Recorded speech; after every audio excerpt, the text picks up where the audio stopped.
तो intensive property और extensive property हम कैसे पता करें? तो एग्जांपल इसको रखना नहीं है आपको।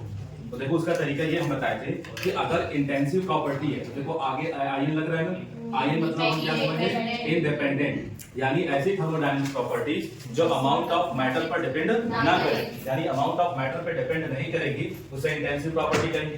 कैसे पता करें वो अमाउंट ऑफ मैटर पर डिपेंड नहीं करेगी?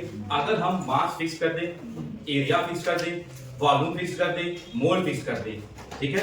जैसे समझो कि अगर आगे पर यूनिट जैसे लिखा पर यूनिट मास, यानी यूनिट मास फिक्स हो गया वहां पे, पर यूनिट वॉल्यूम क्या हो गया वहां पे? फिक्स हो गया। पर यूनिट एरिया वहां पे क्या हो गया? फिक्स हो गया। तो वो सब तो इंटेंसिव प्रॉपर्टी होगी। मोलर, अगर मान लो कोई एक्सटेंसिव प्रॉपर्टी है, उसके आगे अगर मोलर वर्ड मेंशन कर देगा, वो कौन सी प्रॉपर्टी हो जाएगी? इंटेंसिव, ठीक है। मोलर मतलब एक मोल, फिक्स कर दिया मोल को। स्पेसिफिक मतलब unit mass, specific heat capacity पढ़े होगे 10th क्लास में, ठीक है। स्पेसिफिक हीट कैपेसिटी क्या होती है कि यूनिट मास ऑफ सब्सटेंस को 1 डिग्री सेल्सियस बढ़ाने के लिए जो हीट एनर्जी देते हैं उसी को क्या बोलते हैं? स्पेसिफिक हीट कैपेसिटी, ठीक है। तो स्पेसिफिक वर्ड आ गया, मोलर वर्ड आ गया, per unit mass, per unit area, per unit volume, per unit mole, अगर ऐसा कुछ भी आ गया वो सब इंटेंसिव प्रॉपर्टी होंगी। अगर स्टैंडर्ड कंडीशन है, स्टैंडर्ड कंडीशन में वॉल्यूम, प्रेशर, टेंपरेचर सब पढ़े हो ना, STP, standard temperature, standard pressure, standard volume. तो स्टैंडर्ड बढ़ा के इसका मतलब वो कैसी प्रॉपर्टी होगी? इंटेंसिव प्रॉपर्टी होगी। एक्सटेंसिव प्रॉपर्टी क्या होती है? उसका उल्टा हो जाएगा, यानी ऐसी थर्मोडायनामिक प्रॉपर्टीज जो अमाउंट ऑफ मैटर पे डिपेंड करेगी उसे क्या बोलेंगे? एक्सटेंसिव प्रॉपर्टी बोलेंगे, ठीक है। इसके एग्जांपल देखो, कुछ याद रखने हैं। जैसे बताया था HGES, जो कि आगे डिटेल में पढ़ेंगे। H मतलब क्या होता है? एंथैल्पी, तो एंथैल्पी एक्सटेंसिव प्रॉपर्टी है। G मतलब गिब्स एनर्जी, तो गिब्स एनर्जी कैसी प्रॉपर्टी है? एक्सटेंसिव। E मतलब क्या होता है? इंटरनल एनर्जी, और इंटरनल एनर्जी भी कैसी प्रॉपर्टी है? एक्सटेंसिव। और S मतलब होता है एंट्रोपी, और एंट्रोपी कैसी प्रॉपर्टी है? एक्सटेंसिव। ये याद रखना। बाकी तुमसे पूछेगा फोर्स क्या है? फोर्स अमाउंट ऑफ सब्सटेंस पर डिपेंड करेगा, मास ज्यादा तो फोर्स ज्यादा, तो फोर्स क्या हो जाएगी? एक्सटेंसिव प्रॉपर्टी हो जाएगी। ऐसे याद रख लोगे, ठीक है। अगर तुमसे पूछो हीट कैसी प्रॉपर्टी होगी? एक्सटेंसिव या इंटेंसिव? हीट अरे एक्सटेंसिव प्रॉपर्टी, मास जितना ज्यादा होगा हीट उतनी एनर्जी देनी पड़ेगी, समझ गए? अच्छा, यहाँ पे कुछ स्पेशल नोट्स है। वो क्या है? The ratio of two extensive property, यानी दो एक्सटेंसिव प्रॉपर्टी का रेशियो हमेशा किसके बराबर होगा? इंटेंसिव प्रॉपर्टी के। जैसे डेंसिटी दो तरह से पता करते हैं। डेंसिटी क्या होता है? मास पर यूनिट वॉल्यूम। यहाँ पे यूनिट वॉल्यूम फिक्स हो गया, तो मतलब ये डेंसिटी कैसी प्रॉपर्टी हो जाएगी? इंटेंसिव प्रॉपर्टी होगी। मोलैरिटी क्या होता है? Moles per unit volume. तो यहाँ पे क्या हो गया? मोल्स यूनिट वॉल्यूम फिक्स हो गया, तो मोलैरिटी भी कैसी प्रॉपर्टी है? इंटेंसिव प्रॉपर्टी है। तो ऐसे हम पता कर सकते हैं कौन इंटेंसिव और कौन सी एक्सटेंसिव। तो स्पेशल नोट में फर्स्ट पॉइंट जो लिखा है कि दो इंटेंसिव प्रॉपर्टी का रेशियो हमेशा किसके बराबर होता है? एक्सटेंसिव प्रॉपर्टी का रेशियो हमेशा किसके बराबर होगा? इंटेंसिव प्रॉपर्टी के बराबर होगा, ठीक है। जैसे डेंसिटी बराबर मास अपॉन वॉल्यूम होता है, तो मास और वॉल्यूम दोनों ही एक्सटेंसिव प्रॉपर्टी है, तो दो एक्सटेंसिव प्रॉपर्टी का रेशियो किसके बराबर आएगा? Intensive property. ध्यान देखो मोलैरिटी है, ठीक है। मोलैरिटी बराबर मोल्स पर यूनिट वॉल्यूम होता है ना। मोल्स भी क्या है? एक्सटेंसिव प्रॉपर्टी, वॉल्यूम भी एक्सटेंसिव प्रॉपर्टी, तो दो एक्सटेंसिव प्रॉपर्टी का रेशियो इंटेंसिव प्रॉपर्टी के इक्वल होगा। ये भी समझ गए। आगे क्या लिखा है? An extensive property becomes intensive property when defined for unit mass। तो ये बताया थे, when defined for unit amount of substance। तो यूनिट अमाउंट ऑफ सब्सटेंस के लिए डिफाइन करेंगे, तो अगर किसी एक्सटेंसिव प्रॉपर्टी को, अगर हम किसी भी एक्सटेंसिव प्रॉपर्टी को यूनिट अमाउंट ऑफ सब्सटेंस में डिफाइन करेंगे, वो इंटेंसिव प्रॉपर्टी हो जाएगा, ठीक है ना। जैसे मोलर आ गया, तो यूनिट मतलब एक मोल की बात कर रहा है। स्पेसिफिक आ गया मतलब unit mass, specific heat capacity. पर मोल आ गया, पर यूनिट मास आ गया, पर यूनिट वॉल्यूम आ गया, पर यूनिट एरिया आ गया, तो वो सब यूनिट के लिए डिफाइन करेगा, यानी यूनिट मास के लिए, यूनिट वॉल्यूम के लिए, ठीक है, या यूनिट मोल के लिए, मतलब एक मोल के लिए, ठीक। वो सारी प्रॉपर्टी कैसी हो जाएंगी? Intensive property. और देखो अब अपने यहाँ पढ़ना है स्टेट फंक्शन और पाथ फंक्शन। स्टेट फंक्शन क्या होता है और पाथ फंक्शन क्या होता है? देखो वो स्टेट वेरिएबल्स जो सिस्टम के इनिशियल स्टेट और फाइनल स्टेट पर से डिपेंड करते हैं, उसको कौन सा फंक्शन बोलेंगे? State function. ऐसे थर्मोडायनामिक वेरिएबल्स जो सिर्फ और सिर्फ किस पर डिपेंड करते हो? इनिशियल स्टेट और फाइनल स्टेट पर, उसको हम बोलेंगे state function. State function path पर डिपेंड नहीं करेगा। समझाने के लिए, जैसे मान लो एक स्टेट सिस्टम जिसका स्टेट मान लेते हैं 1 है, ठीक है, और दूसरा स्टेट इसका है 2, मतलब स्टेट 1 से स्टेट 2 में आया क्यों होगा? स्टेट 1 से स्टेट 2 में आया क्यों होगा? उसके अंदर कुछ ना कुछ हम वेरिएशन किए होंगे थर्मोडायनामिक्स वेरिएबल में। मान लेते हैं इसका वॉल्यूम V1 था, आपने इसका वॉल्यूम चेंज कर दिया, इसका वॉल्यूम क्या हो गया? V2 हो गया, ठीक है। तो ये जो V1 और V2 है ये सिर्फ और सिर्फ किस पर डिपेंड करेगा? इनिशियल स्टेट, मतलब सिस्टम का इनिशियल स्टेट पहले क्या था और सिस्टम का फाइनल स्टेट क्या था, सिर्फ उस पर डिपेंड कर रहा है। कौन सा पाथ फॉलो किया गया उस पर डिपेंड नहीं कर रहा। मान लो वॉल्यूम पहले इसका 100 ml था, आपने इसका वॉल्यूम जो है कि 10 ml कर दिया, ठीक है। तो वॉल्यूम किस पर डिपेंड कर रहा है? इनिशियल स्टेट पहले क्या था और फाइनल स्टेट पे क्या था। अब आपने वॉल्यूम कैसे डिक्रीज किया उसका, उस पर डिपेंड, उस प्रोसेस पर डिपेंड नहीं कर रहा। आपने किस मैकेनिज्म से वॉल्यूम कम किया है उस पर डिपेंड नहीं करेगा। यानी थर्मोडायनामिक्स के ऐसे वेरिएबल जो सिस्टम के इनिशियल कंडीशन पर डिपेंड करेगा और सिस्टम के फाइनल कंडीशन पर डिपेंड करेगा, लेकिन क्या आप पाथ फॉलो किए हैं उस पर डिपेंड नहीं कर रहा है, उसको हम बोलेंगे स्टेट फंक्शन। जैसे मान लो इनिशियल टेंपरेचर जो था, फाइनल जो टेंपरेचर होगा सिस्टम का, बस टेंपरेचर जो है इनिशियल स्टेट में उसका टेंपरेचर कितना होगा, टेंपरेचर जानते हो ना, और फाइनल स्टेट में उसका टेंपरेचर कितना होगा सिर्फ उस बात पर डिपेंड करेगा। लेकिन टेंपरेचर किस मैकेनिज्म से बढ़ाया गया है उस पर डिपेंड नहीं करता हो, उसको बोलेंगे स्टेट फंक्शन, ठीक है। और पाथ फंक्शन क्या होता है? पाथ फंक्शन ऐसे स्टेट वेरिएबल्स है जो सिस्टम के इनिशियल स्टेट और फाइनल स्टेट पर भी डिपेंड करते हैं और साथ ही साथ जो मैकेनिज्म फॉलो किए हैं उस पर भी डिपेंड करते हो, उसको हम बोलेंगे पाथ फंक्शन, ठीक है ना। जैसे मान लो पहले पोटेंशियल एनर्जी कुछ थी, ठीक है, पोटेंशियल एनर्जी, पोटेंशियल वर्क और हीट, वर्क और हीट डिपेंड करेगा सिस्टम की इनिशियल कंडीशन पर भी डिपेंड करेगा और सिस्टम के फाइनल कंडीशन डिपेंड करेगा और मैकेनिज्म पर भी डिपेंड करेगा कि आप कौन सा मैकेनिज्म फॉलो करके उसको हीट टेंपरेचर को मान लो बढ़ा रहे हैं, समझ रहे हो ना। तो हीट हो गया, वर्क हो गया, याद कैसे करना है वो मैं बता दे रहा हूं, सिंपल। स्टेट फंक्शन बिल्कुल स्टेट है, इनिशियल स्टेट और फाइनल स्टेट पर डिपेंड करेगा, पाथ पर डिपेंड नहीं करेगा। जो पाथ फंक्शन है वो सिस्टम के इनिशियल स्टेट और फाइनल स्टेट पर भी डिपेंड करेगा और साथ ही साथ जो पाथ फॉलो किया गया है उस पर भी डिपेंड करेगा, उसको हम कौन सा फंक्शन बोलेंगे? Path function. जो पाथ फंक्शन होता है ना, इसके खाली एग्जांपल याद कर लो, बाकी जितने भी x y z आएंगे वो किसके एग्जांपल होंगे? State function. पाथ फंक्शन का वर्क है और हीट है, ठीक है। पाथ फंक्शन को जनरली हम स्मॉल लेटर से रिप्रेजेंट करते हैं और जो स्टेट फंक्शन होता है उसको हम कैपिटल लेटर से लिखते हैं, इसे लिखेंगे कैपिटल लेटर। तो एग्जांपल कैसे याद रखना है? केवल तो किससे याद रख लो? Path function. तो पाथ फंक्शन का दो एग्जांपल, वर्क और हीट। अगर मैं बोलूं गिब्स एनर्जी, वो कौन सा होगा? State function. Temperature state function, volume state function, internal energy state function, x state function. मतलब वर्क और हीट को छोड़ करके जितने भी आ जाएंगे वेरिएबल्स वो सब कौन से होंगे? State function. बाकी रिमेनिंग क्या होंगे? पाथ। मतलब वर्क और हीट को छोड़ करके स्टेट पाथ फंक्शन होगा और बाकी सब कुछ इन दोनों को छोड़ करके सब क्या कहलाएंगे? State function. स्टेट फंक्शन को जनरली हम कैपिटल लेटर से रिप्रेजेंट करते हैं। जैसे अगर मैं कहूं टेंपरेचर, बोलो ये कौन सा फंक्शन होगा? State function. अगर मैं यहां कहूं volume, state function. Gibbs energy state function, enthalpy state function, internal energy state function. Example याद नहीं रखना इसका, ठीक है। और जो पाथ फंक्शन होता है ना उसको स्मॉल लेटर में लिखा जाता है, समझ गए? आइए इसको बंद कर दिया तो यार। देखो इसके बाद आता है थर्मोडायनामिक प्रोसेस। थर्मोडायनामिक प्रोसेस क्या होता है? ठीक है, जैसे मैंने बताया कि मान लो ये स्टेट है। स्टेट क्या होता है? स्टेट बताया कि ना सिस्टम की वो कंडीशन जिसमें उसके थर्मोडायनामिक वेरिएबल फिक्स्ड होंगे उसको क्या बोलते हैं? स्टेट। सिस्टम का वो कंडीशन जिसमें थर्मोडायनामिक वेरिएबल्स क्या होंगे? फिक्स्ड होंगे। जैसे मान लो इसका टेंपरेचर का, प्रेशर मान लेते T1 था, वॉल्यूम को मान लेते V1 है और टेंपरेचर को मान लेते हैं T1 है। इसका प्रेशर मान लेते P2 है, इसका वॉल्यूम V2 है और टेंपरेचर T2 है, ठीक है। तो सिस्टम क्या है? सॉरी स्टेट क्या है? सिस्टम की वो कंडीशन जिसमें थर्मोडायनामिक वेरिएबल्स क्या है? फिक्स्ड है, ठीक है। स्टेट सिस्टम की वो कंडीशन जिसमें थर्मोडायनामिक वेरिएबल फिक्स्ड है, वो कहलाता है स्टेट कहलाता है। देखो अगर हम P1 V1 T1 है, अभी तो इनके थर्मोडायनामिक वेरिएबल फिक्स्ड है, अगर एक को भी बदल दिया जाए तो उसका स्टेट क्या हो जाएगा? चेंज। मतलब सिस्टम का स्टेट क्या हो जाएगा? चेंज। जैसे अगर मैं वॉल्यूम को खाली चेंज कर देता ना तो भी इसका स्टेट क्या हो जाता? बदल जाता। T1 मतलब टेंपरेचर को अगर मैं चेंज कर देता तो भी इसका स्टेट क्या हो जाएगा? चेंज हो जाएगा, ठीक है। तो ऐसे पैरामीटर्स जो स्टेट को चेंज कर देते हैं उसी पैरामीटर्स को क्या बोलते हैं? State variables. समझ गए? बोलो भाई हाँ या ना? ठीक। अब एक काम की बात सुनो।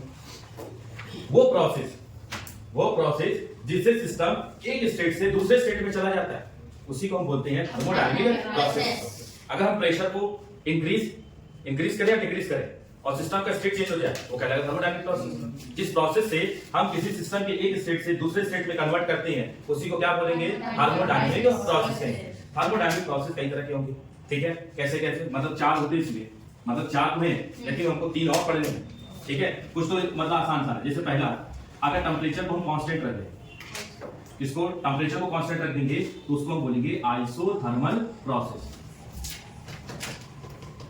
मतलब केवल हम टेम्परेचर को कांस्टेंट करके बाकी सारी चीज चेंज करते हैं, उनको कौन सा प्रोसेस बोलेंगे? Isothermal process. Ideal gas equation देखो, PV क्या होता है? nRT होता है, ये होता है ना? Yes, sir. ठीक है, हम n को n और r ये दोनों कांस्टेंट होते हैं, बोलो हाँ या ना? n और r क्या होते हैं? कांस्टेंट होते हैं।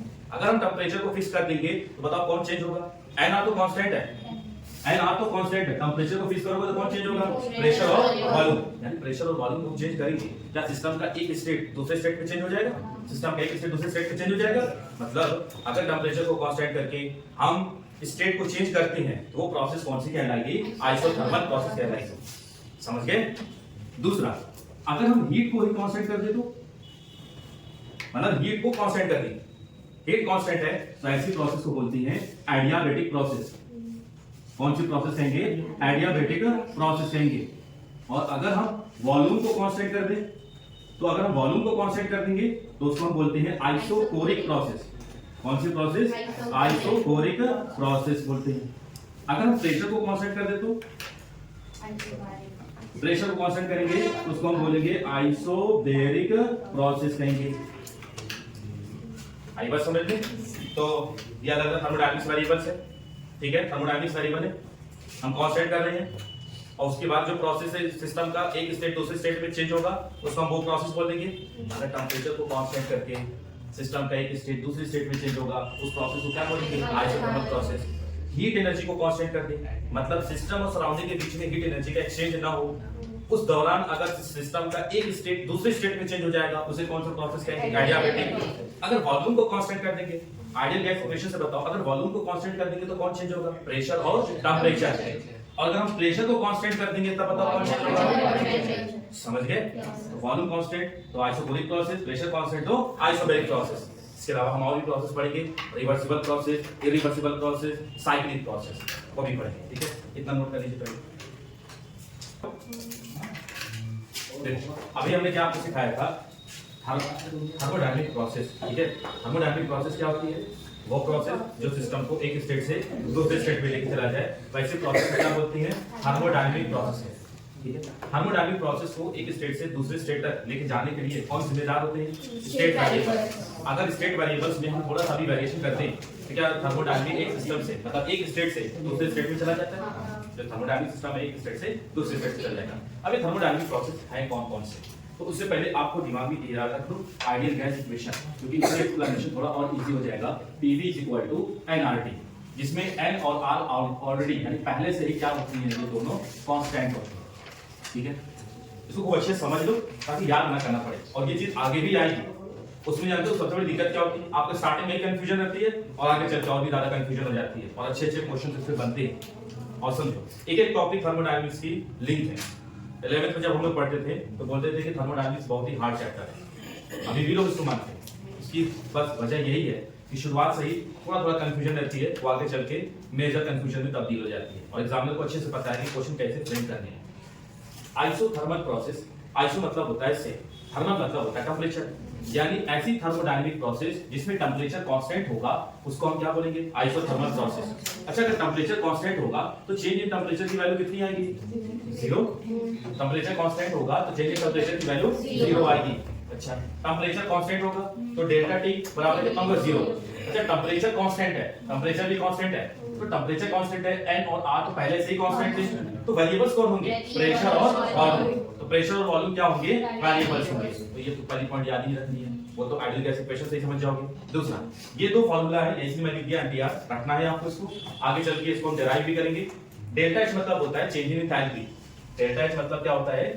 Change in enthalpy. तो लिख लो चेंज इन एंथैल्पी,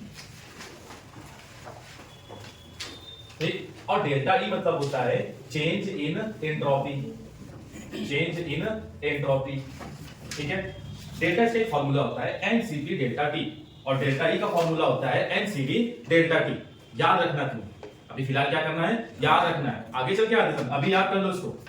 तो चेंज इन एंथैल्पी का फार्मूला बोलो क्या होगा, बोलना तो सबको पड़ेगा, क्या होता है एनसीपी डेल्टा टी।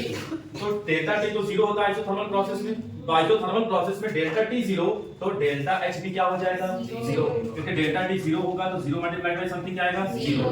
अच्छा डेल्टा टी जीरो तो डेल्टा ई भी क्या होगा जीरो। तो कंफ्यूजन क्या निकला कि जो आइसोथर्मल प्रोसेस होती है इसमें डेल्टा टी क्या होता है जीरो, डेल्टा ई भी क्या होता है जीरो और डेल्टा एच भी क्या होता है जीरो, याद रखना है। तो आइसोथर्मल प्रोसेस में change in temperature zero, change in enthalpy sorry change in entropy sorry internal energy भी जीरो होगी और चेंज इन एंथैल्पी भी जीरो होगी, याद रख लोगे ना। अब ये जो पॉइंट लिखे हैं ट्रिपल स्टार बना देना और पहले मैं तुमसे क्वेश्चन पूछता हूं फिर तुम बताना कैसे होगा। हाँ चेंज इन इंटरनल एनर्जी, सो सही कर लो, चेंज इन इंटरनल एनर्जी। मैं तुमसे क्वेश्चन पूछूंगा आइसोथर्मल प्रोसेस में क्या कांस्टेंट है टेंपरेचर। अब यहाँ पे एक लाइन लिखा हुआ क्या लिखा है, heat is exchange between system and surrounding, मतलब सिस्टम और सराउंडिंग के बीच में, मतलब जो भी सिस्टम है और सराउंडिंग के बीच में हीट एनर्जी का एक्सचेंज होगा, फिर टेंपरेचर कैसे कांस्टेंट हुआ ये बताओ। ये मतलब काफी कंफ्यूज करता है ये, अक्सर ये सवाल आता है लेकिन तुम लोग मन में दबा के रख लेते हो, तो नहीं तुम लोग से पूछना बताओ कैसे हो सकता है कि अगर हम ओपन सिस्टम में रखेंगे तो तब कांस्टेंट रखेंगे तो हीट के चेंज होता है। तो ऊपर थोड़ा तेज बोलो, देखो मैं बता रहा हूँ क्लोज सिस्टम तो कह रहा है, हां क्लोज सिस्टम मतलब हीट एनर्जी तो एक्सचेंज होती है सिस्टम और सराउंडिंग के बीच में, तो टेंपरेचर भी कैसे कांस्टेंट हुआ ये मेरा क्वेश्चन है। क्लोज सिस्टम क्लोज सिस्टम क्योंकि वहां पर जैसे कोई बॉटल है ये बताओ ये एयर कंडीशनर, मैं एग्जांपल बता रहा हूं ध्यान सुनना, ओपन क्लोज सिस्टम का यहाँ पे सवाल ही नहीं है, ठीक है ऐसे समझो ये एसी है ठीक, अगर मैं इसका रूम टेंपरेचर 25 डिग्री मतलब इसको 25 डिग्री सेल्सियस पे अगर हम करते हैं, आपके घर पे जो भी एसी लगी है उसका टेंपरेचर अगर हम 25 डिग्री सेल्सियस करते हैं तो यार ये बताओ जब 25 डिग्री सेल्सियस की होती है तो स्लीपिंग मोड में चली जाती है, यस सर चली जाती है ना, और कुछ टाइम बाद क्या होता है फिर से चालू हो जाती है, मतलब टेंपरेचर तो कांस्टेंट ही मेंटेन करके रखना है। इसका मतलब अंदर जो हम लोग बैठे हुए हैं रेस्पिरेशन तो हो रहा होगा, हीट एनर्जी तो निकल रही होगी, तो वो हीट इसका काम क्या होता है हीट एनर्जी को एक्सट्रैक्ट करना, मतलब उसको एक्सट्रैक्ट करेगा उसको बाहर निकाल देगा, यही तो करता है ना इसी काम। तो हीट एनर्जी तो सिस्टम और सराउंडिंग के बीच में क्या हो रही है चेंज हो रही है, ग्लास में पूरा सिस्टम हुआ और वो सराउंडिंग हुआ तो हीट एनर्जी का तो एक्सचेंज हो रहा है और टेंपरेचर क्या है कांस्टेंट है। और दूसरा जो उसने बोला वो भी सही है कि जिस रेट से मतलब सिस्टम से एनर्जी जा रही होगी सराउंडिंग के अंदर उसी रेट से सराउंडिंग से सिस्टम के अंदर एनर्जी आ भी रही होगी, जिसकी वजह से ओवरऑल सिस्टम का टेंपरेचर क्या रहेगा कांस्टेंट। तो मतलब समझ गए ना। क्लोज सिस्टम की अगर तुम बात करते हो तो वो बीच में एडियाबैटिक वाले में फिर से क्वेश्चन आएगा। दूसरा आइसोथर्मल प्रोसेस में जो फिफ्थ पॉइंट है कि जितने भी फेज ट्रांजिशन रिएक्शंस होती हैं, फेज ट्रांजिशन मतलब सॉलिड से लिक्विड में कन्वर्ट होना, लिक्विड से गैस में कन्वर्ट होना, गैस से लिक्विड में कन्वर्ट होना, लिक्विड से सॉलिड में कन्वर्ट होना, तो ये सब जितने भी फेज ट्रांजिशंस होती हैं ये सब आइसोथर्मल प्रोसेस होते हैं। और काम की बात बता दें कि जितने भी फेज ट्रांजिशन रिएक्शंस है, जितने भी फेज ट्रांजिशन वाले हैं जिसमें मैटर एक स्टेट से दूसरे स्टेट में चेंज होता है, वो सब के सब आइसोथर्मल के साथ साथ आइसोबैरिक प्रोसेस के। समझे मैं जो बोल रहा हूं, कहने का मतलब ये है कि सॉलिड से लिक्विड में कन्वर्जन होता है, मतलब आइस मेल्ट होकर के लिक्विड में जा रही है, ठीक है। टेंपरेचर तो कांस्टेंट है 0 डिग्री सेल्सियस, तो जब तक आज सॉलिड से जब लिक्विड में जाएगा तो उस दौरान temperature through out the phase transition constant रहेगा 0 डिग्री सेल्सियस, और प्रेशर भी कितना रहेगा 1 atm रहेगा, मतलब प्रेशर भी कांस्टेंट है और टेंपरेचर भी क्या है कांस्टेंट है। इसीलिए बोल रहा हूं फेज ट्रांजिशन अगर कुछ देगा वो आइसोथर्मल भी है और साथ ही साथ आइसोबैरिक भी है, क्योंकि प्रेशर भी क्या रहता है कांस्टेंट रहता है, इस बात को याद रखना, ठीक है ना। तो आइसोथर्मल में क्या पढ़िए, आइसोथर्मल में टेंपरेचर कांस्टेंट, तो जब टेंपरेचर कांस्टेंट तो change in temperature 0, change in internal energy भी 0 और चेंज इन एंथैल्पी भी 0, समझ गए। दूसरा क्या आइसोथर्मल प्रोसेस में सिस्टम और सराउंडिंग के बीच में हीट एनर्जी का एक्सचेंज होता है, हाँ होता है, ठीक है ना। और जितने भी फेज ट्रांजिशन प्रोसेस होंगे वो सब कौन से प्रोसेस होंगे, आइसोथर्मल भी होंगे और आइसोबैरिक भी होंगे, समझ गए। चलो हो गया, निपट गया वो आइसोबैरिक मतलब ऐसी थर्मोडायनामिक प्रोसेस जिसके अंदर प्रेशर कांस्टेंट होता है उसे क्या बोलेंगे आइसोबैरिक प्रोसेस। आइसोबैरिक प्रोसेस में डेल्टा T क्या होगा 0। अच्छा प्रेशर कांस्टेंट है तो वेरिएबल्स कौन होंगे वॉल्यूम और टेंपरेचर, ठीक है। सेकंड पॉइंट लिखा है process taking place in open container. तो ओपन कंटेनर के अंदर जो भी थर्मोडायनामिक प्रोसेस होगी वो कौन सी प्रोसेस होगी? Isobaric process. सपोज करो कि हमारे पास एक कंटेनर है, आपके पास क्या है? एक कंटेनर है, और इस कंटेनर में तुमने क्या किया? ओपन है। कंटेनर कैसा है? ओपन है, ठीक है। अब बताओ यहाँ से इवापोरेशन तो हो रहा होगा ना, लिक्विड क्या हो रही होगी? इवापोरेट हो रही होगी, प्रोसेस तो हो रही होगी, ठीक है। अच्छा एक बात बताओ कि इस दौरान जो इसके ऊपर प्रेशर लग रहा होगा, एटमॉस्फेरिक प्रेशर, वो कितना लग रहा होगा? 1 atm लग रहा होगा। मतलब प्रेशर इसका क्या हो गया? कांस्टेंट हो गया, ठीक है ना। तो प्रेशर अगर कांस्टेंट है तो वो कौन सी प्रोसेस? आइसोबैरिक। आइसोबैरिक प्रोसेस जो है ओपन कंटेनर में होती है, क्लोज कंटेनर में नहीं होगी। क्योंकि अगर इसको हम क्लोज कर देंगे और मान लो अगर इसका मतलब इवापोरेशन होगा, कुछ तो गैसियस मॉलिक्यूल्स होंगे इसके अंदर, कुछ गैसियस मॉलिक्यूल्स होंगे, तो गैसियस मॉलिक्यूल्स की वजह से प्रेशर कांस्टेंट रहेगा कंटेनर के अंदर या बढ़ जाएगा? बढ़ जाएगा ना। अगर सराउंडिंग का टेंपरेचर बढ़ा तो जाहिर सी बात है इसका भी टेंपरेचर बढ़ेगा, और जब इसका टेंपरेचर बढ़ेगा तो इवापोरेशन लिक्विड तो कुछ वेपराइज होंगे, तो इसका भी प्रेशर अंदर क्या हो जाएगा? बढ़ जाएगा। तो आइसोबैरिक में कंफ्यूज मत होना, कॉमन सेंस लगाना कि अगर ओपन कंटेनर के अंदर हो रहा है तो आइसोबैरिक प्रोसेस। और ये भी बताइए, तो बता ही चुके हैं कि जितने भी फेज ट्रांजिशन है वो सब आइसोथर्मल के साथ साथ आइसोबैरिक भी होते हैं, वही नोट्स में लिखवाना है। तो फेज ट्रांजिशन समझाने के लिए लिक्विड को हम वेपराइज करते हैं, वेपर्स में कन्वर्ट करते हैं, तो टेंपरेचर क्या रहेगा? कांस्टेंट रहेगा, और प्रेशर भी क्या रहेगा? कांस्टेंट रहेगा। यानी हम कह सकते हैं all phase transition are isothermal and isobaric process, ठीक है। नेक्स्ट आता है आइसोकोरिक प्रोसेस। आइसोकोरिक प्रोसेस में क्या कांस्टेंट है? वॉल्यूम कांस्टेंट रहेगा। बताइए अगर वॉल्यूम कांस्टेंट है तो वेरिएबल्स कौन होंगे? प्रेशर और टेंपरेचर। प्रेशर और टेंपरेचर वेरिएबल्स होंगे। आइसोकोरिक प्रोसेस में वॉल्यूम कांस्टेंट तो डेल्टा भी क्या होगा? 0, तो change in volume 0। Volume constant, pressure और टेंपरेचर वेरिएबल। क्या लिखा है यहाँ पे?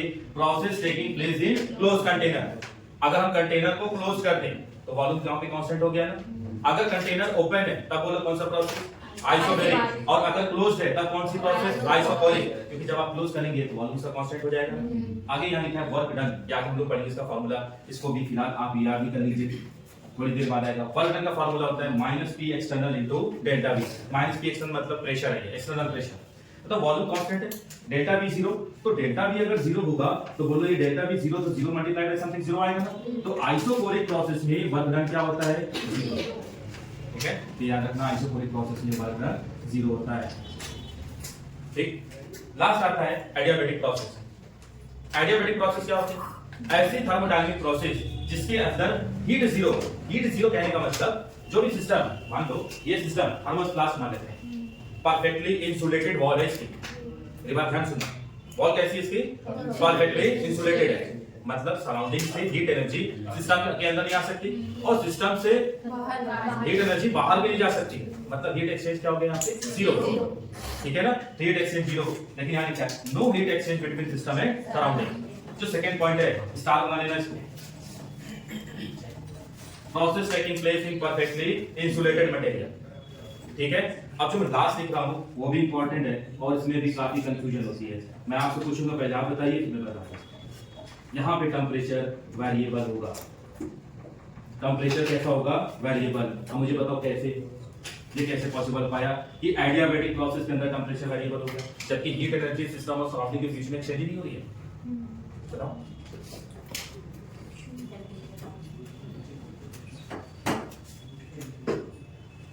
अगर टेम्परेचर कौन, मतलब मैंने कहा कि सिस्टम और सराउंडिंग के बीच में हीट एनर्जी का एक्सचेंज नहीं हो रहा, तो फिर टेम्परेचर वेरिएबल कैसे हुआ? तो मतलब मैं क्या, आइसोलेटेड कंडीशन है। आप एग्जांपल दीजिए, जब एसी का बाहर जाएगा तो ठंडा हो जाएगा और मैं बताऊं, देखो जरा सिंपल, कभी भूलोगे नहीं। ऐसा एग्जांपल बताऊं, कभी भूलोगे नहीं। मान लीजिए अदीब, चलो अदीब भी तुम्हें कह दूं, मान लीजिए कि ठंडी का जब टाइम रहता है तो ठंडी की सीजन में, विंटर सीजन में कंबल के अंदर नहीं सोते हैं। किसके अंदर सोते हैं? कंबल के अंदर।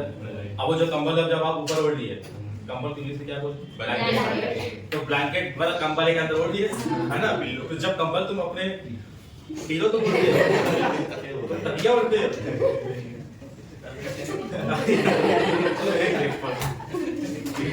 और तुम बैको कहीं आगे लगाई होगी,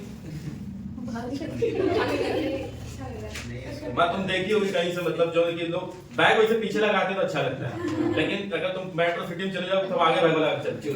उनके हिसाब से वो मतलब अच्छे हैं, मतलब उनके हिसाब से क्या ऐसे बैग लगाने चाहिए। चोरी करते अच्छा, चोरी हो जाएगा अच्छा ये बात मुझे नहीं पता, खैर कोई बात नहीं। हाँ, कंबल वाले कंबल अधिक हो सकता है। तो जब आप कंबल ओढ़ लेते हैं, ओढ़ लिए कंबल, अब आप सिस्टम हो गए, रूम आपका क्या हो गया, सराउंडिंग हो गया। तो आप जब रेस्पिरेशन करेंगे तो क्या हीट एनर्जी सराउंडिंग सिस्टम के अंदर आएगी? मतलब जो हीट एनर्जी है क्या ब्लैंकेट के अंदर बाहर से अंदर आएगी? नहीं। क्या अंदर से बाहर जा पाएगी? लेकिन कुछ टाइम बाद आपको कैसा फील होता है?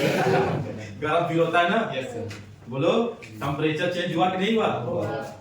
समझ गए? बोलो यार, हाँ यार, हाँ। तो ब्लैंकेट वाला एग्जांपल याद रखना कि वो तो एडियाबेटिक वाला प्रोसेस हुआ, हीट एनर्जी का तो एक्सचेंज नहीं हो रहा है सिस्टम और सराउंडिंग के बीच में, लेकिन फिर भी अंदर कैसी हो गए, गर्म हो गए। याद रख लोगे क्या हुआ? डाउट यही ना था कि हुआ कैसे, ये तो हो रहा है, ठीक है, हुआ कैसे? मतलब जब तुम कंबल ओढ़ लोगे तो रेस्पिरेशन नहीं होगा, ब्रीदिंग आप नहीं करेंगे यार, रेस्पिरेशन तो होगा ना। अगर वाटर के अंदर मतलब बॉटल के अंदर जो वाटर है, अच्छा, ये वाटर के अंदर जो बॉटल है या बॉटल के अंदर जो वाटर है? सर ये तो आप कह रहे हैं कि इसमें एनर्जी है तभी वो अपना हीट कर रहा है, कोई एनर्जी खत्म हो जाए तो वो हाँ, तो जैसे आपका क्वेश्चन ये ब्लैंकेट वाला एग्जांपल दिया, उसका एडियाबेटिक्स याद रखना ताकि उसे याद रहेगा कि टेंपरेचर तो वेरिएबल होता है, लेकिन हीट एनर्जी का एक्सचेंज सिस्टम और सराउंडिंग के बीच में नहीं होता। मतलब आप सिस्टम है कंबल के अंदर और सराउंडिंग आपका कमरा हो गया, तो कमरे और ब्लैंकेट के बीच में तो हीट एनर्जी एक्सचेंज नहीं हुआ, लेकिन फिर भी टेंपरेचर तो चेंज हुआ। अब मान लेते इस बॉटल की बात कर लेते हैं, मान लेते परफेक्टली इंसुलेटेड है, ठीक है, इसके अंदर वाटर रखा हुआ है, रखा हुआ वाटर, सिस्टम और सराउंडिंग के बीच में हीट एनर्जी का एक्सचेंज नहीं हो रहा है। लेकिन अगर इसको हम काफी तेज ऐसे रोटेट कर दें, बताओ उस वाटर मॉलिक्यूल्स जो होंगे एक दूसरे के साथ कोलाइड तो करेंगे, फ्रिक्शनल फोर्सेस कुछ तो काम करेंगे, तो हीट एनर्जी उसकी बढ़ जाएगी, घट जाएगी। समझ गए? हाँ, एक्सटर्नल एनर्जी उससे नहीं फर्क पड़ता, मतलब हमको हीट एनर्जी बाहर से अंदर निकलना, अंदर से बाहर निकलना। बाकी किसी मैकेनिज्म से इसके हीट एनर्जी को चेंज किया जा सकता है। टेंपरेचर हाँ, डेल्टा क्या होता है? जीरो नहीं। एक मिनट, देखो अच्छा क्वेश्चन किसने पूछा, सुन ध्यान से जो मैं बता रहा हूँ। आइडियाबेटिक प्रोसेस के अंदर ध्यान सुनो पहले जो मैं बोल रहा हूँ। आइडियाबेटिक प्रोसेस के अंदर Q0 है। Q0 का मतलब क्या है? यहाँ पे ये सिस्टम, ये जो सिस्टम है और ये जो सराउंडिंग है, इनके बीच में हीट एनर्जी का एक्सचेंज नहीं हो रहा है, ठीक है? बोलो हाँ या ना। लेकिन क्या इसका टेम्परेचर अंदर का हम चेंज कर सकते हैं? अरे कम चेंज कर सकते हैं ना, शेक कर चेंज हो गया। दूसरा ऐसा क्वेश्चन है, अच्छा सवाल है कि टेम्परेचर अगर कांस्टेंट नहीं है, तो भाई जब टेम्परेचर कांस्टेंट नहीं है मतलब टेम्परेचर वेरिएबल है, तो डेल्टा ई भी वेरिएबल होगा, डेल्टा एच भी वेरिएबल होगा। समझ गए? मेरे को समझ लो कि लिख लेना। एक होती है रिवर्सिबल प्रोसेस और दूसरी होती है अरिवर्सिबल प्रोसेस, ठीक है? सपोज करो ये यहाँ पे जो ये कंटेनर है, पहले समझा देता हूँ क्या क्या चीजें हैं। कंटेनर है, इसके अंदर गैस भरी हुई है और यहाँ पिस्टन लगा हुआ है। ये पिस्टन कैसा है? मूवेबल पिस्टन है। पिस्टन कैसा है? मूवेबल है। मतलब सेम केस हम इरिवर्सिबल प्रोसेस में भी इनिशियली यही ले रहे हैं। पिस्टन कैसा है? मूवेबल। अब काफी बात सुनो, अगर यहाँ पे मैं 5 मतलब ये जो कंडीशन इनिशियल कंडीशन बता रहा हूँ, यहाँ पे मान लो कि सैंड रख दी है। सैंड जानते हो ना, बालू। सैंड बोले तो 5 kg का सैंड रख दिया और यहाँ पे हम 5 kg का एक बड़ा सा मास ही रख दिया डायरेक्टली, ठीक है? ठीक है, तो ये जो सैंड है ये पिस्टन को प्रेस करेगा, मान लो प्रेस फॉर्म में ही है, ठीक है? तो ये जो सैंड की वजह से यानी 5 kg सैंड की वजह से जो प्रेशर लग रहा है वो हम मान लेते हैं एक्सटर्नल प्रेशर को बोल देते हैं। कौन सा प्रेशर बोल दिए? External pressure. ध्यान सुनो। और गैस भी एक्सपैंड करके जो प्रेशर लगा रही है, मान लेते हैं वो जो प्रेशर है उसको बोल दिए प्रेशर ऑफ अ गैस, यानी pressure inside of gas, inside pressure मतलब गैस का प्रेशर, ठीक है? अब ध्यान सुनना, ये जो पूरा सिस्टम हम अरेंज किए हैं ये अभी इक्विलिब्रियम है। मान लो ये इक्विलिब्रियम, इसमें क्या क्या तुमको देखने को मिल रहा है? एक मूवेबल पिस्टन है, अंदर गैस भरी हुई है और ये जो पिस्टन है इसके ऊपर 5 kg का बालू रख दी है, मतलब सैंड रख दी है, ठीक है? अब यहाँ पे प्रेशर, इनसाइड प्रेशर और एक्सटर्नल प्रेशर यानी सैंड की वजह से जो प्रेशर है वो अभी इक्विलिब्रियम में है। इक्विलिब्रियम कहने का मतलब वहीं पे फिक्स्ड है पिस्टन, ना ऊपर जा रहा और ना ही नीचे आ रहा। एकदम सेम कंडीशन हम यहाँ पर भी कर दिए, पर दोनों में डिफरेंस क्या है? दोनों में बस इस बात को लेकर डिफरेंस है, मास तो दोनों में ही सेम है। वो क्या चीज का डिफरेंस आ रहा है इसमें? हाँ, मेटल का। वहां पे हमने 5 kg का सैंड ले रखा और यहाँ पे हमने 5 kg का टोटल मास ही ले लिया, मतलब कोई सॉलिड है उसको ले लिया। अब ध्यान सुनो जो मैं बताने जा रहा हूं, बस ये समझ जाओगे, रटना नहीं पड़ेगा। अगर मैं एक साइड पार्टिकल्स को हटाऊंगा, ठीक है, एक साइड पार्टिकल्स को हटाता जाऊंगा तो होता क्या जाएगा, मान लो एक साइड पार्टिकल्स को हटाऊंगा तो मतलब थोड़ा सा ये पिस्टन ऊपर जाएगा, बहुत थोड़ा सा, मतलब इतना थोड़ा सा जाएगा कि आप उसको ऑब्जर्व नहीं कर सकते। थोड़ा सा मैं एक और साइड हटाता हूँ, एक साइड मॉलिक्यूल्स को हटाएंगे, थोड़ा सा पिस्टन और ऊपर जाएगा, थोड़ा सा ऊपर और जाएगा, थोड़ा सा ऊपर और जाएगा, बोला ऐसा जाएगा, मतलब थोड़ा सा ऊपर जाएगा और उस दौरान इनसाइड प्रेशर और एक्सटर्नल प्रेशर फिर से क्या हो जाएंगे, बैलेंस हो जाएंगे। फिर ये मैंने एक साइड पार्टिकल्स को हटाए तो थोड़ा सा पिस्टन और ऊपर जाएगा, फिर दोनों आपस में एक दूसरे के साथ बैलेंस कर लेंगे, मतलब इक्विलिब्रियम मेंटेन हो जाएगा दोनों के बीच में, समझ रहे हो ना।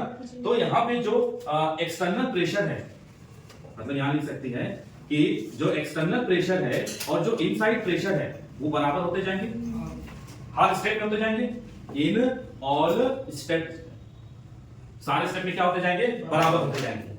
ये मेरी बात समझ पा रहे हो ना? Yes, sir. यहाँ पे सोचो, अगर इस 5 kg मास को हम हटाएं तो सडनली क्या होगा, ये जो पिस्टन ऊपर मूव करेगा और ऊपर जाएगा, फिर वहां उतने दूर तक जाएगा जहां पे एक्सटर्नल प्रेशर और इनसाइड प्रेशर यानी गैस का प्रेशर बराबर हो जाएंगे। यानी यहाँ पर एक्सटर्नल प्रेशर और प्रेशर इनसाइड ये दोनों बराबर होंगे, एक स्टेप में या मल्टी स्टेप में, इन वन स्टेप। बहुत बढ़िया, यही समझाना था, अच्छे से समझ नहीं पा।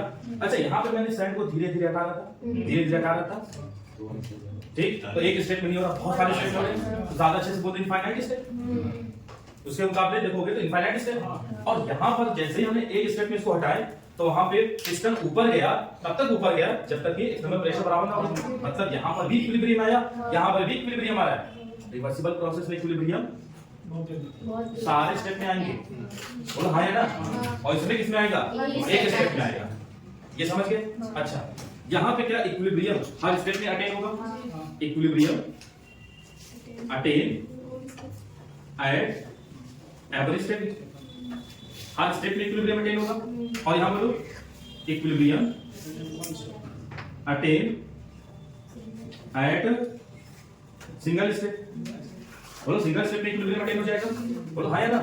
अच्छा, यहाँ पे इक्विलिब्रियम, अच्छा ये जो रिवर्सिबल प्रोसेस है जो हो रही है, मतलब एक एक साइड पार्टिकल हटाते जाएंगे, इक्विलिब्रियम आता जाएगा, एक एक साइड पार्टिकल हटाते इक्विलिब्रियम आता जाएगा, तो वो टाइम फाइनाइट लगेगा, बहुत ज्यादा टाइम लग जाएगा, बहुत ज्यादा, मतलब यहाँ पे इनफाइनाइट टाइम में प्रोसेस होगी, रिवर्सिबल प्रोसेस इनफाइनाइट टाइम लेगा। और ये वाली बताओ प्रोसेस कितना टाइम लेगा, फाइनाइट टाइम लेगा, समझ गए। अच्छा, अब जिसमें लड़कों को कंफ्यूजन होती है उसको मैं बताता हूँ, और ध्यान सुनना। दरवाजा देखिए ना, दो, एक डोर मान लो जो नॉर्मल डोर होते हैं, एक खासकर जो ऑफिस वगैरह में होते हैं या जैसे मॉल्स वगैरह में जाते हो जो वो एक डोर होते हैं, मतलब उसको अगर ओपन किए, पुश किए, थोड़ा सा उसको छोड़ोगे वापस आ जाता है, समझ लो, रिवर्सिबल वाला, ठीक। और एक जो आपके घर में होते हैं जैसे किचन चल में होते हैं, उसको एक बार ऐसे मारे काट से खुल गया, वो कौन सा हो गया, इरिवर्सिबल वाला होते हैं। अब सुनो, किसमें वर्क डन ज्यादा होगा, हल इतना मतलब जो ऑफिस वाला डोर होता है या आपके जो किचन में डोर होते हैं, ऑफिस वाले डोर, ऑफिस मतलब जिससे कोई मॉल वगैरह बड़ी मॉल्स होते हैं, डोमिनोज पिज्जा वगैरह जो होते हैं, बड़े बड़े पिज्जा मॉल जाते हैं, हाँ मैनचेस्टर वाला जो नीचे अपने, तो बड़ी बड़ी शॉप जो होती है उसमें देखोगे, ब्रांडेड शॉप में खास तौर से जो डोर लगे होते हैं उसमें अगर देखोगे थोड़ा सा फोर्स लगाओगे, अगर आप हटा दोगे वापस अपनी जगह आएगा, फिर थोड़ा फोर्स लगाओ वापस से, तो वर्क वो रिवर्सिबल इक्विलिब्रियम हो गया, ठीक है, इक्विलिब्रियम हर जगह टेन होगा। और इरिवर्सिबल वाला क्या है, एक बार फोर्स लगाए तो वो हो गया, तो किसमें वर्क डन ज्यादा मैक्सिमम होगा, रिवर्सिबल में। ये पॉइंट याद रखना, और लिख लो, work done is maximum in reversible process. ये बात ना करो, लिख लो, वर्क डन इज मैक्सिमम, किसमें वर्क डन मैक्सिमम होगा बेटा, रिवर्सिबल प्रोसेस में, और किसमें मिनिमम होगा, irreversible. Work done is minimum in irreversible process. तो ये 4 पॉइंट समझ में आ गए। अब चीज तो बताने जा रहा हूं, सुनो ध्यान से। तो रिवर्सिबल प्रोसेस में वर्क डन मैक्सिमम होगा और इरिवर्सिबल प्रोसेस में वर्क डन कैसा होगा, मिनिमम होगा, ठीक है। अब सुनो एक चीज और, यहाँ पे मान लो हम स्टार्टिंग से एक इनिशियल कंडीशन पूरे सिस्टम में से मान लो एक साइड पार्टिकल्स को हटाए, थोड़ा सा पिस्टन ऊपर गया, और एक्सटर्नल प्रेशर और इनसाइड प्रेशर यानी गैस का प्रेशर बराबर होगा। अच्छा जैसे ही वापस रखेंगे तो क्या प्रोसेस कौन से रिवर्सिबल हो जाएगा? यस बोलो क्या यहाँ पे बहुत ज्यादा इनसाइड प्रेशर लगेगा एक्सटर्नल प्रेशर की कंपैरिजन में? नहीं ना। लेकिन इस केस में देखो, इस केस में क्या है कि जैसे ये 5 kg का मास से हटाएंगे, ये सॉलिड जैसे ही हटाएंगे तो बताओ उस केस में सडन ये एक्सपैंड कर जाएगा। बोलो और तब तक एक्सपैंड मतलब ऐसे जाएगा, एक्सपेंशन होगा तब तक जब तक एक्सटर्नल प्रेशर इनसाइड प्रेशर बराबर ना हो जाए। मतलब यहाँ पे एक्सटर्नल प्रेशर और इनसाइड प्रेशर बराबर होंगे, हर स्टेप्स में होंगे, इनफाइनाइट स्टेप्स में होंगे। यहाँ पे external pressure inside pressure single step में ही अटेन हो जाएगा।